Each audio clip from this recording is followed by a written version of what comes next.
Nyarlathotep by H.P. Lovecraft, originally published in the United Amateur, November 1920.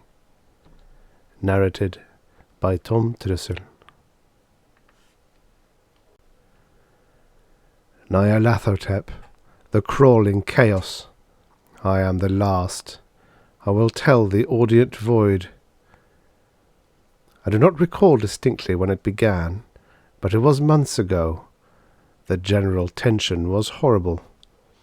To a season of political and social upheaval was added a strange and brooding apprehension of hideous physical danger, a danger widespread and all-embracing, such a danger as may be imagined only in the most terrible phantasms of the night. I recall that the people went about with pale and worried faces, and whispered warnings and prophecies which no one dared consciously repeat or acknowledge to himself that he had heard. A sense of monstrous guilt was upon the land, and out of the abysses between the stars swept chill currents that made men shiver in dark and lonely places. There was a demoniac alteration in the sequence of the seasons. The autumn heat lingered fearsomely, and everyone felt that the world and perhaps the universe had passed from the control of known gods or forces to that of gods or forces which were unknown. And it was then that Nyarlathotep came out of Egypt. Who he was, none could tell, but he was of the old native blood and looked like a pharaoh. The fellaheen knelt when they saw him, yet could not say why.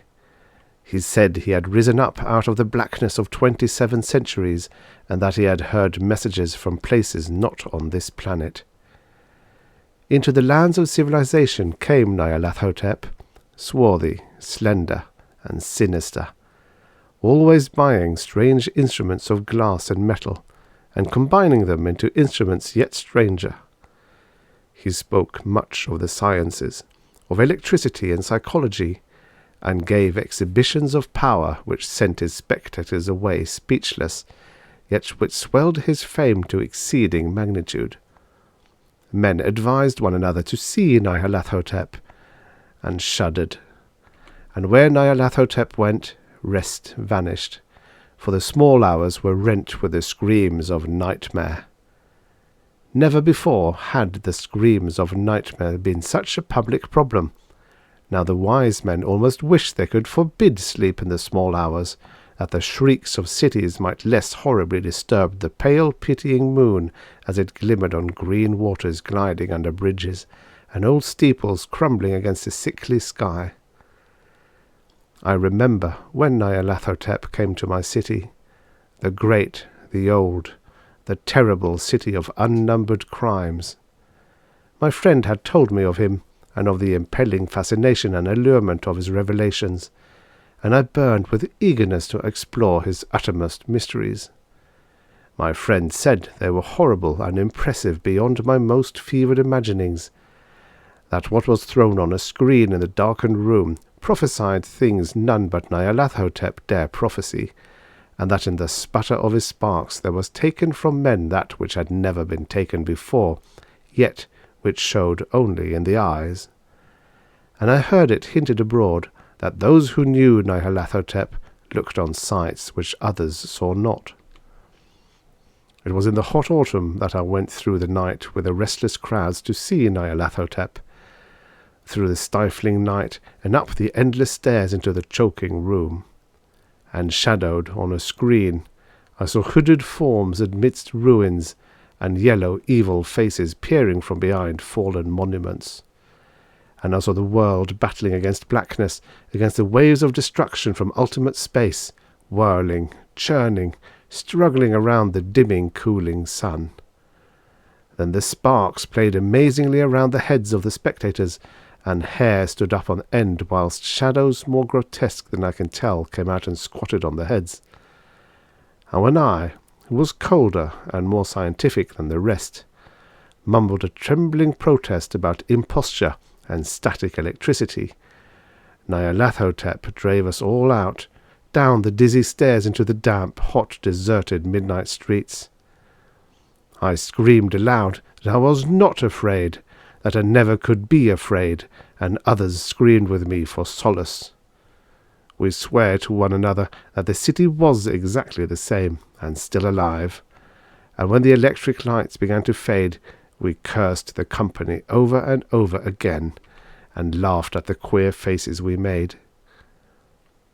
I believe we felt something coming down from the greenish moon, for when we began to depend on its light, we drifted into curious involuntary marching formations, and seemed to know our destinations, though we dared not think of them. Once we looked at the pavement, and found the blocks loose and displaced by grass, with scarce a line of rusted metal to show where the tramways had run. And again we saw a tram-car, lone, windowless, dilapidated, and almost on its side. When we gazed around the horizon, we could not find the third tower by the river, and noticed that the silhouette of the second tower was ragged at the top. Then we split up into narrow columns, each of which seemed drawn in a different direction.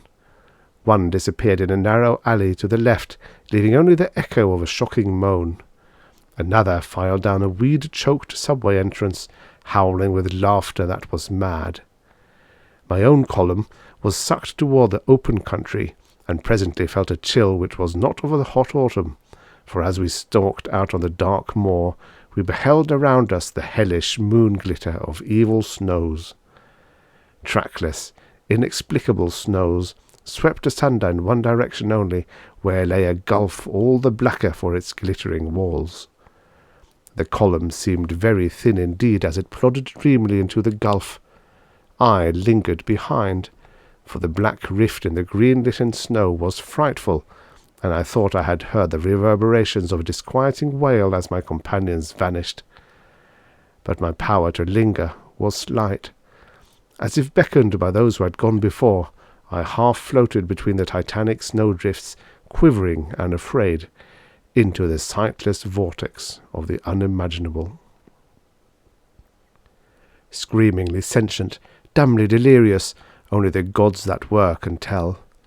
A sickened, sensitive shadow writhing in hands that are not hands, and whirled blindly past ghastly midnights of rotting creation, corpses of dead worlds with sores that were cities, charnel winds that brushed the pallid stars and made them flicker low.